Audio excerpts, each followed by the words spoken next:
Nós estamos seguindo com esta série de exposições da mensagem do profeta Oséias.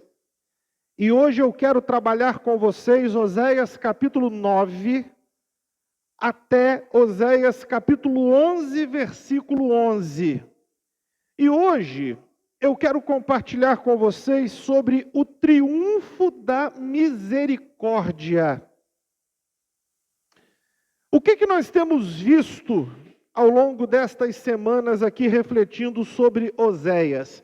Oséias foi um profeta que levou ao seu povo uma dura repreensão por causa de sua infidelidade ao Senhor. Ele é levantado por Deus num momento em que o povo vinha desviando-se de uma forma muito séria, muito grave, e Oséias então é encarregado de levar essa mensagem ao povo de Deus. Um povo que, como é denunciado pelo profeta, demonstrava não conhecer a Deus. Em suas atitudes, em seus posicionamentos, esse povo demonstrava, de fato, não conhecer ao Senhor. E mesmo quando esse povo mostrava ou dizia-se arrependido, o que acabava se evidenciando é que era uma disposição passageira esta. Não tinha consistência e naturalmente o povo acabava dispersando-se da vontade do Senhor novamente. Nesses capítulos que nós olharemos hoje, capítulos 9 a 11, o profeta Oséias continua a fazer a sua repreensão ao povo. Mas nós veremos como Oséias traz à tona, de uma forma muito pungente, os sentimentos do Senhor em relação ao seu povo. Ele começa a trazer a questão de como Deus vinha se sentindo em relação a tudo isso que viviam. Vocês podem perceber, eu quero ler o capítulo 9, versículo 1, apenas esse verso para começo aqui. Ele diz assim: ó povo de Israel, não se alegre como as outras nações, pois vocês foram infiéis a seu Deus e se venderam como prostituta ao adorar outros deuses em toda eira de cereal. Oséias insiste que o povo não se alegrasse, ou seja, que não se sentisse seguro, confortável de alguma forma, porque haviam sido infiéis ao Senhor. Infiéis de que maneira? Eles vinham atribuindo as bênçãos, especialmente das colheitas, a outros deuses, a ídolos. Se você continuar lendo aí esse capítulo 9, você poderá ver, por exemplo, verso de número 2, ele vem dizendo que como consequência, então, as colheitas não os manteriam mais. Não seriam bastante para alimentá-los, para supri-los. Ele continua dizendo, versículo 3, vocês perderiam a terra e voltariam para o Egito. É claro que ele não está falando objetivamente aqui de retornar àquele estado que foi o estado original do povo, mas apenas simbolicamente. Porque desde que Deus entregou as suas leis ao seu povo, se você olhar, por exemplo, para Deuteronômio, capítulo 28, nós encontramos nesse capítulo uma série de advertências.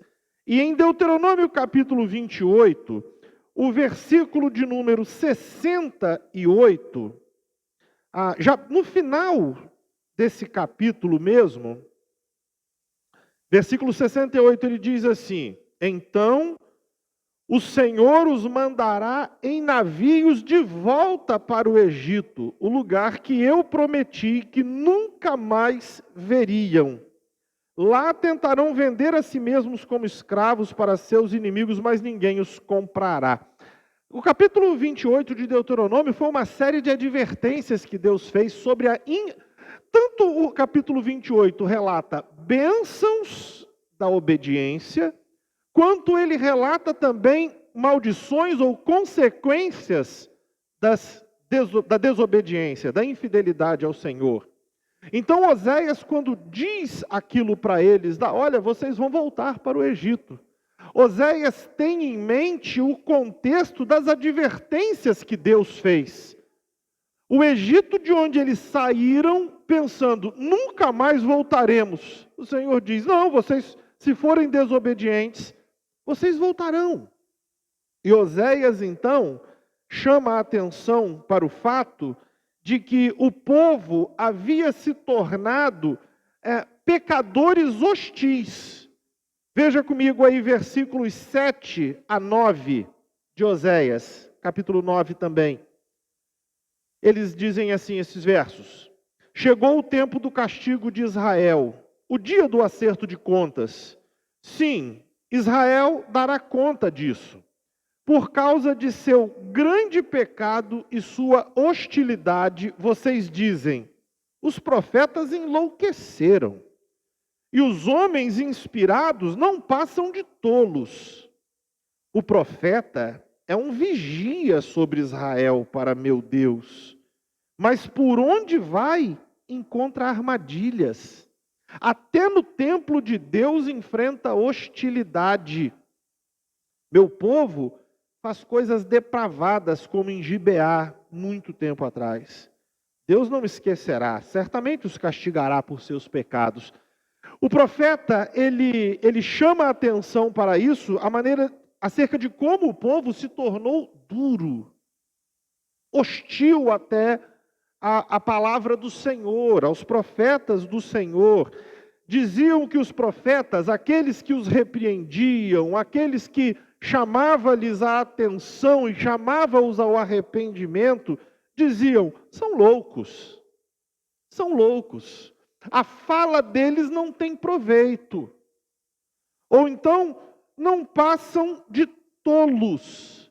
E aí Oséias chama a atenção deles, dizendo, não, vocês não percebem que eles são guardas sobre Israel. Eles são vigias da parte do Senhor. Eles estão atuando para a proteção de vocês, realmente. Mas o que é a atitude que vocês demonstram? Como que vocês agem em relação a eles? Até mesmo nos templos, no templo, no caso do Senhor, eles estão sendo hostilizados.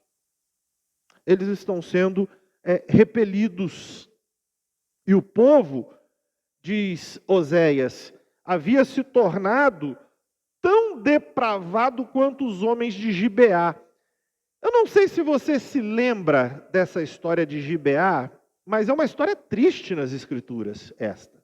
Você poderá ler depois, se você quiser, lá em Juízes capítulo 19, do versículo 16 até por volta do versículo 22, e o entorno ali também vai te ajudar a entender isso. Mas em Gibeá aconteceu aquele crime em que a mulher de um levita foi violentamente abusada e morta. E aí houve uma guerra por causa disso, não é? Mas aí Oséias está dizendo assim, a atitude do povo está se assemelhando a daqueles homens perversos lá de Gibeá. E Deus não deixará isso impune. Assim como lá em Gibeá houve uma ação, um juízo sobre os moradores daquela cidade, por conta desse ato detestável que cometeram.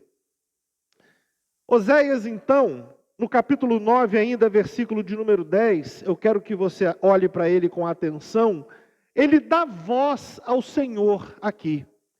E veja o versículo 10, deixa eu lê-lo aqui com você.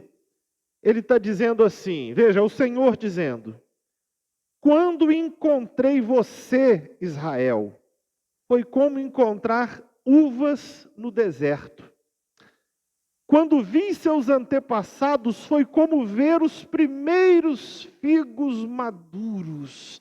É muito interessante essa expressão usada aqui pelo Senhor, porque Ele está dizendo assim: eu tive um enorme prazer quando escolhi vocês. Foi tão agradável quanto no meio do deserto deparar-me com uma videira com uvas. Ou então, comparava ele a figos maduros. O figo sempre foi apreciadíssimo ali naquela cultura semita. E o Senhor está dizendo: que prazer eu tive quando escolhi vocês. Que prazer foi esse. Mas olha a continuação do versículo. Mas eles me abandonaram por causa de Baal Peor e se entregaram à vergonhosa idolatria. Logo se tornaram tão repugnantes quanto o ídolo que adoravam. Essa é uma coisa séria, o Senhor dizendo: eu tive um enorme prazer em escolher vocês, mas vocês me trocaram por Baal Peor. Esta divindade, ela estava relacionada aos cultos da fertilidade, cultuadas para que tivessem colheitas abundantes, cultuada para que de alguma forma fossem férteis também, o povo fosse fértil, cultuada com uma imoralidade sexual vergonhosa. Eram os cultos a Baal Peor. Aí o Senhor diz uma coisa ao povo, falou assim: e vocês, olha essa expressão que ele usa, logo se tornaram tão repugnantes quanto o ídolo que adoram. Esta ideia é uma ideia curiosa, porque você já parou para pensar que a gente se torna parecido com aquilo que a gente adora? Você pensou nisso alguma vez? De alguma forma nós nos tornamos parecidos com o que adoramos. A idolatria, ou melhor, aquilo que adoramos, molda o que nós nos tornamos. E a idolatria, então, deforma quem nós somos. Eu queria que você fizesse uma pausa em Oséias e me acompanhasse ao livro de Salmos. No Salmo 115, há uma fala aqui que você precisa atentar. Eu vou ler o Salmo a partir... Eu vou ler ele todo. Mas me interessa aqui, na verdade, até o versículo 8. Ok? Não vou ler o Salmo inteiro, até o verso 8. Ele diz assim: não a nós, Senhor, não a nós, mas ao seu nome seja toda a glória, por teu amor e por tua fidelidade. Porque as nações dizem: onde está o Deus deles? Nosso Deus está nos céus e faz tudo como deseja. Seus ídolos não passam de objetos de prata e ouro formados por mãos humanas.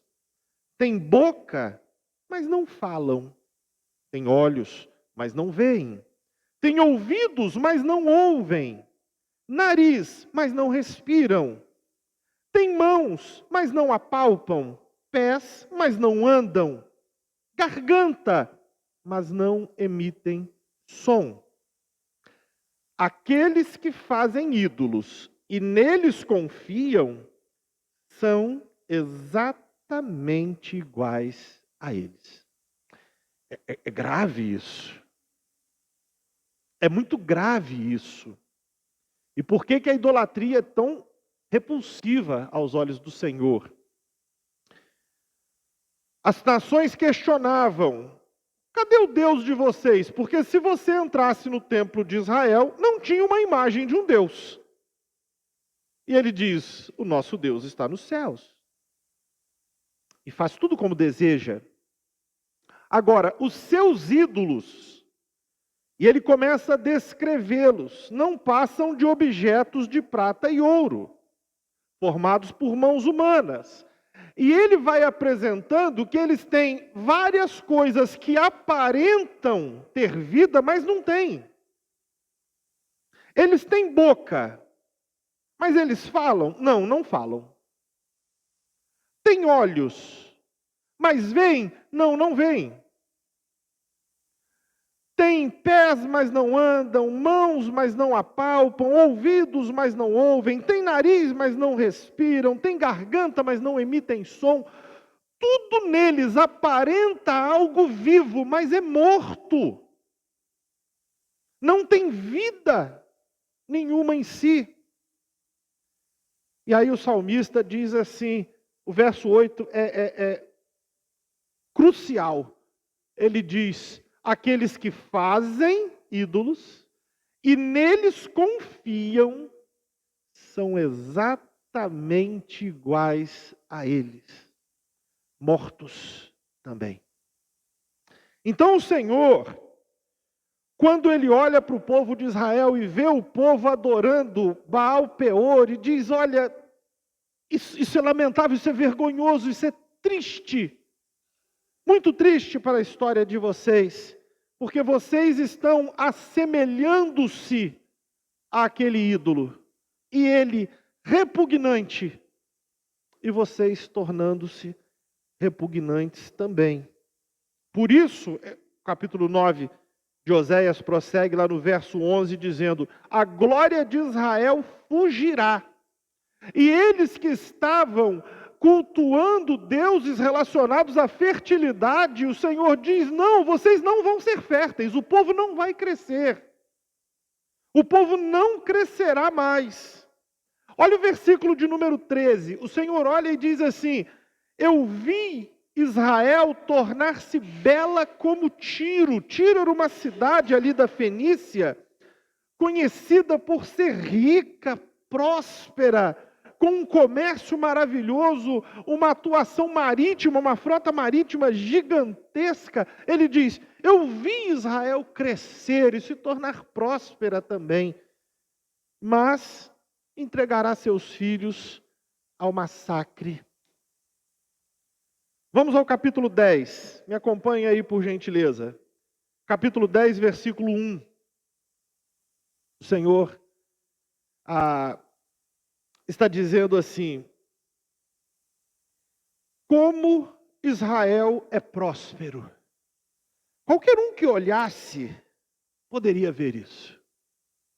Qualquer um que olhasse veria que se parecia como uma videira viçosa. Seus frutos eram abundantes. Mas o que acontecia com eles então? Quanto mais enriquecia, olha a continuação do versículo. Quanto mais enriqueciam, mais altares idólatras eles construíam.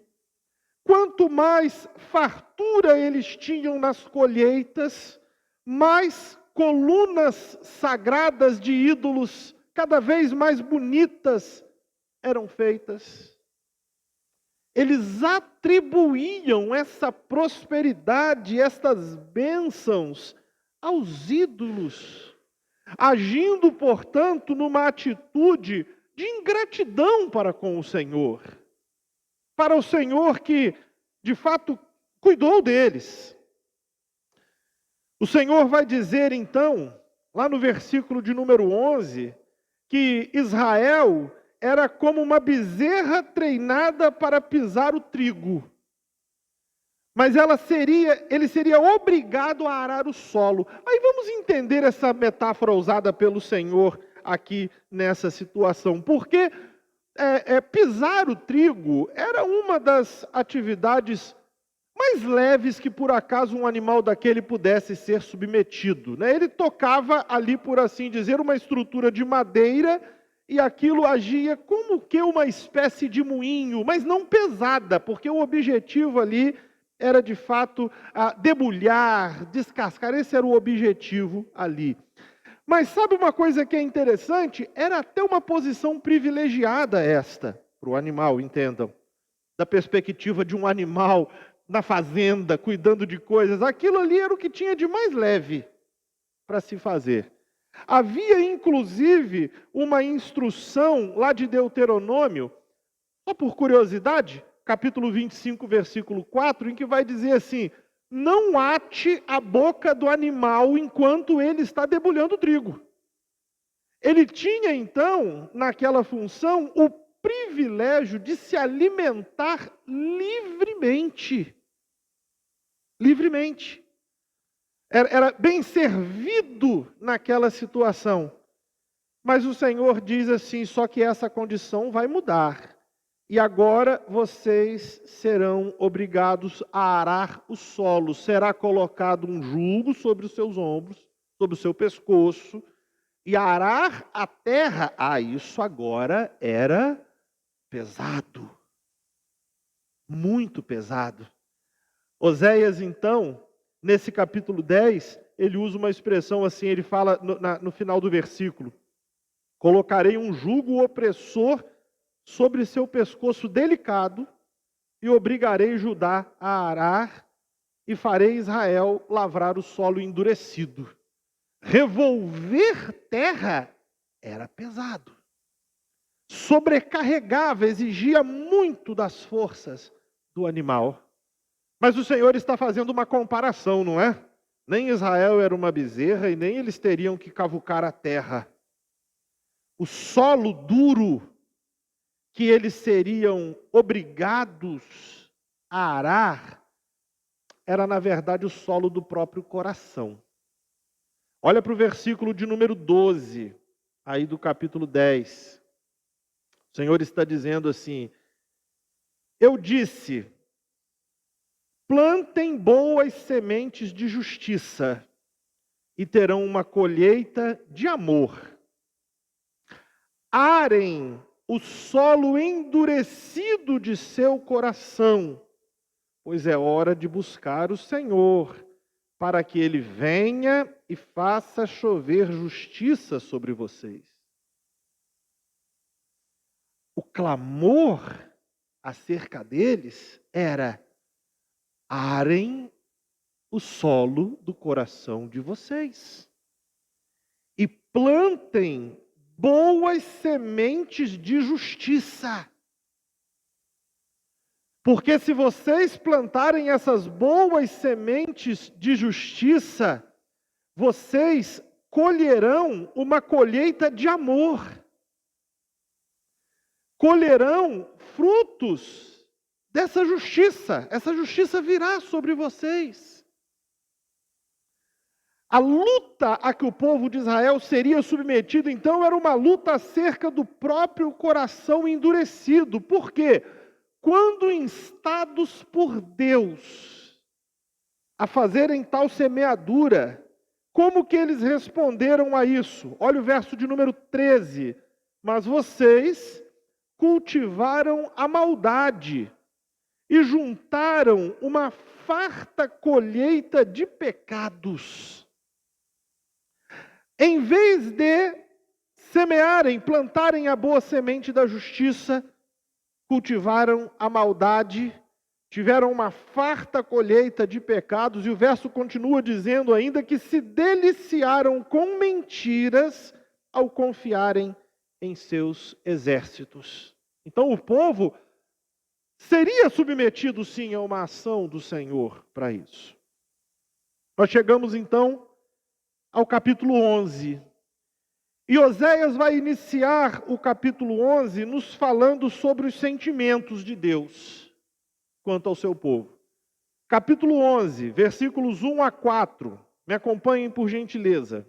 O Senhor diz assim: quando Israel era menino, eu o amei, e do Egito chamei meu filho. Mas quanto mais o chamava, mais ele se afastava de mim. Oferecia sacrifícios às imagens de Baal e queimava incenso aos ídolos. Ensinei Israel a andar, conduzindo-o pela mão, mas ele não se deu conta de que era eu quem dele cuidava. Guiei Israel com meus laços de amor, tirei o jugo de seu pescoço e eu mesmo me inclinei para alimentá-lo. Nós vemos nessa passagem o Senhor como um pai que amou muito o seu filho, que de fato, com zelo, tirou o seu filho da escravidão em que viveu no Egito. Conduziu esse filho. Mas ele vê agora esse filho virar as costas para ele. Ele percebe esse filho se afastando dele, procurando prazer agora, não mais no pai, mas em ídolos. Alegrando-se não mais em Deus, mas nos ídolos. E ele lembra então que foi ele quem ensinou o filho a andar. Quando ele ainda não tinha firmeza em suas pernas, o Senhor diz: eu dei a mão, segurei ele pela mão. Mas o filho não se deu conta de que quem cuidava dele era o Senhor. Percebe o sentimento do coração de Deus? Deus ainda diz assim: eu os guiei com laços de amor. Não foi com uma corrente nos pés, ou com algo que lhe apertasse o pescoço. Não. Eu os envolvi com laços de amor, trouxe-os para perto de mim por meio do amor. Tirei o jugo do pescoço dele. Eu mesmo o alimentei. O que nós vemos aqui é o Senhor um sentimento muito duro dessa ingratidão, dessa atitude do filho. Mas veja o verso de número 5. Verso de número 5 diz assim: mas porque meu povo não quer voltar para mim, voltará para o Egito e será obrigado a viver na Síria. Deus tirou o seu povo do Egito. Mas uma vez que esse filho não o quer, deliberada e decididamente se afasta dele, ele diz: voltará para o Egito. Essa expressão pega um tom ainda de lamento no versículo de número 7. Na primeira frase do versículo 7, quando ele diz assim: meu povo está decidido a me abandonar. Que sentimento, né? E difícil esse. Difícil esse. Mas aí nós vamos aprender algo sobre o coração de Deus, porque o coração de Deus é exposto nesse texto agora de uma maneira que eu considero intensa e muito comovente, na verdade. Leia comigo o versículo de número 8, por favor. Como eu poderia desistir de você, Israel? Como poderia deixá-lo? Como poderia destruí-lo como Admá, ou arrasá-lo como Zeboim? Meu coração está dilacerado e minha compaixão transborda. Esse versículo é, dentro desse capítulo 11 aqui, uma joia magnífica, nos mostrando o coração de Deus. O Senhor pergunta-se: como eu poderia desistir de você? Como eu poderia deixá-lo? Apesar de todo esse processo de virar as costas, de abandono, o Senhor não deixou de amar o seu filho.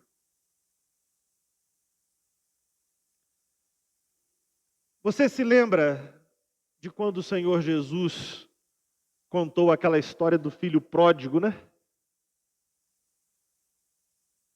Que de certa forma ofende o seu pai. Com o pai ainda vivo, pede: me dá minha parte da herança. E esse filho vai embora para um lugar distante. Quando tudo dá errado, e ele percebe o tamanho da burrada que fizera, ele decide voltar, mas ele não tinha muitas expectativas. Ele almejava apenas que o pai o tratasse como um empregado da casa. Mas aí o texto mostra para a gente que esse pai, quando vê esse filho, ele vai ao encontro dele, o abraça, manda dar roupas limpas e novas para ele, coloca um anel no dedo dele, indicando que ele ainda tinha um lugar de importância naquela família, e manda fazer uma festa, porque aquele filho estava morto. Mesmo tendo partido há anos para uma terra distante, aquele pai ainda amava o seu filho. Deus não deixou de amar o seu povo. A atitude do povo era péssima, era deplorável. Como nós vimos, eles haviam se assemelhado, em termos de depravação, diz o profeta, àqueles homens lá de Gibeá, capazes de atos horrorosos. Mas o Senhor olha para eles e diz assim: eu não poderia destruir vocês como fiz com Adimá e Zeboim. Eu não sei se você conhece essas cidades, mas você conhece as duas vizinhas famosas dela, Sodoma e Gomorra. Mas ali no vale, Deuteronômio 29 e 23 diz que ali no vale tinha mais duas cidades corrompidas de igual forma, Adimá e Zeboim. E naquele juízo sobre Sodoma e Gomorra, Adimá e Zeboim também foram destruídas. O Senhor diz: eu não poderia fazer isso com vocês. Eu não poderia. Não poderia por quê? Por seu amor, ele não poderia destruir o seu povo. E aí o Senhor diz essa frase que a gente vê no capítulo 11, verso 8. Ele fala assim: meu coração está dilacerado, se revolve dentro de mim. Mesmo este pai tendo sido desprezado pelo seu filho, ele o amava demais. E o Senhor diz assim: e a minha compaixão, uma tradução bíblica fala assim: todas as minhas compaixões acendem dentro de mim. Meu coração está transbordando de compaixão. O seu coração transborda misericórdia. E ele não daria ao seu povo o terrível fim que foi dado àquelas cidades vizinhas, de Sodoma e Gomorra. Versículo de número 9, então, Deus declara que não enviaria sua ira furiosa. Essa é uma coisa interessante para a gente entender, porque o juízo viria. De fato, o povo de Israel cairia na mão dos assírios. Mas o Senhor está dizendo: eu não estou buscando destruir vocês. Na verdade, ele estaria agindo ali, refreando a sua ira.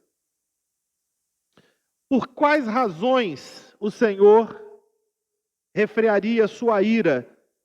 Uma delas é que o seu caráter santo não permitia isso. Aí nesse mesmo verso, então, o verso de número 9, Deus diz assim: pois não sou um simples mortal. Na verdade, sou o santo que vive entre vocês. Primeiramente por conta do seu caráter santo, mas também por ser fiel à aliança. A aliança que ele havia firmado lá atrás, quando ele chamou Abraão. Deus permite que a misericórdia triunfe sobre o juízo. Permite que a misericórdia se sobreponha sobre o juízo. O salário do pecado é a morte. Mas movido de compaixão e de misericórdia, o Senhor concede graça ao seu povo. Se a gente olha lá para Tiago, capítulo 2, Tiago capítulo 2, versículo de número 13.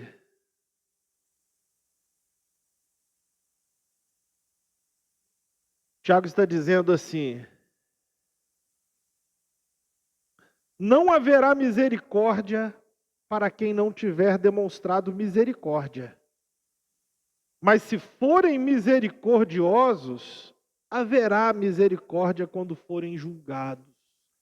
Eu gosto de uma tradução bíblica, a Revista e Corrigida, ou a Corrigida Fiel, que dizem assim: a misericórdia triunfa sobre o juízo. Naquele momento ali, o que Deus estava fazendo com o seu povo, cujo pecado era grave, o Senhor estava ainda agindo de forma misericordiosa. E ele vislumbra então um tempo, no versículo 10, capítulo 11, versículo 10, ele vislumbra um tempo em que o seu povo seguirá. Ele diz que como um leão ele vai rugir e vai fazer o seu povo retornar.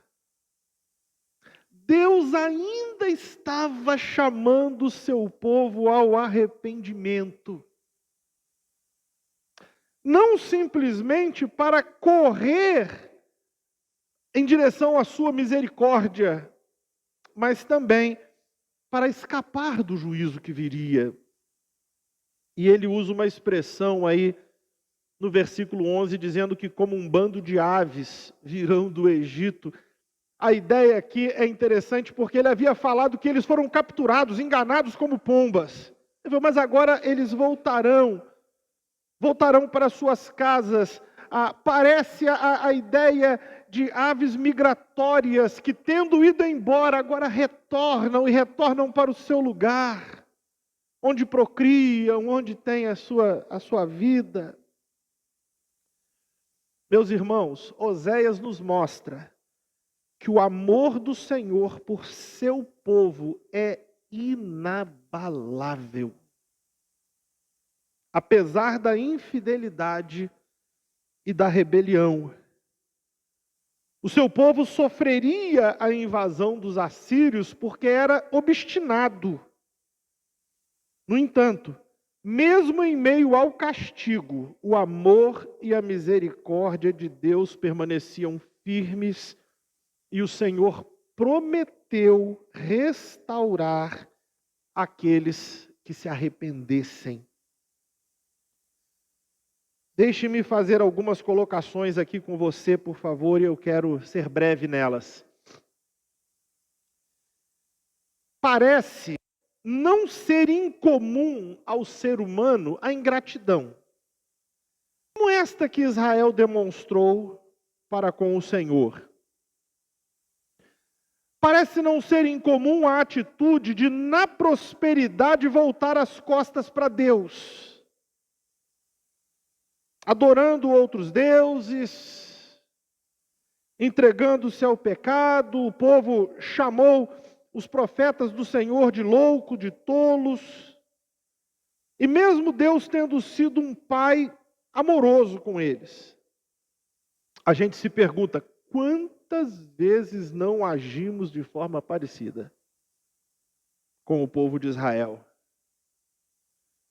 Quantas vezes, sem nos darmos conta de que estamos virando as costas para Deus, mas nós colocamos outras coisas em lugar de Deus? Quantas vezes acolhemos o pecado na vida? Quantas vezes desprezamos o conselho do Senhor? A gente percebe que não é uma atitude muito diferente daquela experimentada por Israel. Corremos o risco de voltar as costas para Deus, apesar de sabermos o quanto Deus fez por nós. O primeiro desafio que nós temos, então, ao lermos uma passagem como essa que lemos hoje, é que nós precisamos acordar para o fato de que esta ingratidão fere o coração de Deus. Fere o coração de Deus. Oséias nos mostrou isso, dando voz ao Senhor, expressando sua dor. O Senhor nos envolve com os seus laços de amor, mas Ele espera que nós o amemos de volta. Espera que nós o amemos de volta. Então não sejamos ingratos de maneira alguma. Mas uma segunda coisa que eu quero chamar a sua atenção é que um pai amoroso não faz qualquer coisa quando vê seu filho seguindo por caminhos destrutivos. Não é próprio do impulso de um pai ou de uma mãe.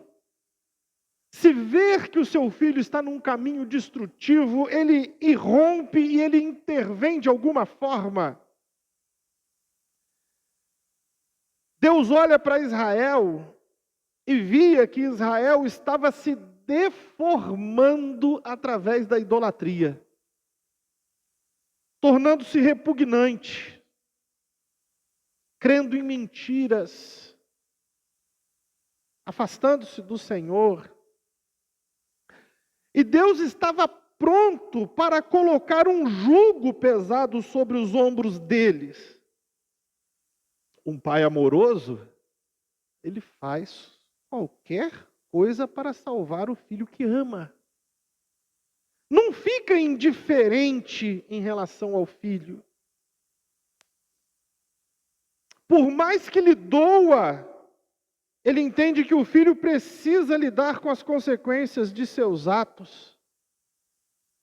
Mas esse pai não desiste de seu filho. E continua a chamá-lo ao arrependimento e à restauração. E quando o disciplina, não quer destruir esse filho. Quer edificá-lo. Quer seu bem. Isso nos faz pensar, portanto, sobre o amor que Deus tem por nós. Tenhamos certeza que Deus odeia profundamente o pecado. detesta profundamente o pecado. E ele vai condenar o pecado. Mas Deus nos ama. E amando-nos, Ele nos chama ao arrependimento e à restauração por meio de Jesus. Deus não nos deixou também entregues ao nosso pecado. A misericórdia de Deus, é a terceira coisa que eu quero mencionar com vocês, triunfa sobre o juízo. Você alguma vez já ouviu alguém dizer, você já deve ter escutado isso, o Deus do Antigo Testamento não é o mesmo Deus do Novo Testamento. Já ouviu alguém argumentar isso de alguma vez, alguma forma? Quem alega isso costuma falar assim, o Deus do Antigo Testamento era um Deus irado, um Deus duro. Ah, mas isso não faz justiça ao que nós vimos aqui sobre Deus em Oséias. Não faz. O que nós vemos aqui é um Deus que se apresenta como um pai de coração partido. Que está lidando com um filho terrivelmente rebelde. Que poderia eventualmente dizer assim, chega, estou cansado disso, que ele sofra as consequências da sua insensatez. Mas ao mesmo tempo, ele pensa assim, eu não posso agir assim. É meu filho. É meu filho. E Deus, então, deixa que o seu amor supere a sua ira. Quando Pedro escreveu a sua carta, 2 de Pedro, capítulo 3, versículo 9, ele disse que Deus não está adiando a sua vinda. Ele está sendo paciente, esperando que todos cheguem ao arrependimento. O Senhor está permitindo que o seu amor supere a sua ira. E lá em Romanos capítulo 6, versículo 23, a gente vê a manifestação ainda mais clara desse amor superando a ira. O texto diz assim, pois o salário do pecado é a morte. Mas a dádiva de Deus é a vida eterna em Cristo Jesus, nosso Senhor. O amor supera a ira. Deus quer que através da misericórdia nós venhamos a nos arrepender, nos reconciliarmos e buscarmos a restauração em Cristo Jesus. Fechem seus olhos comigo, vamos orar.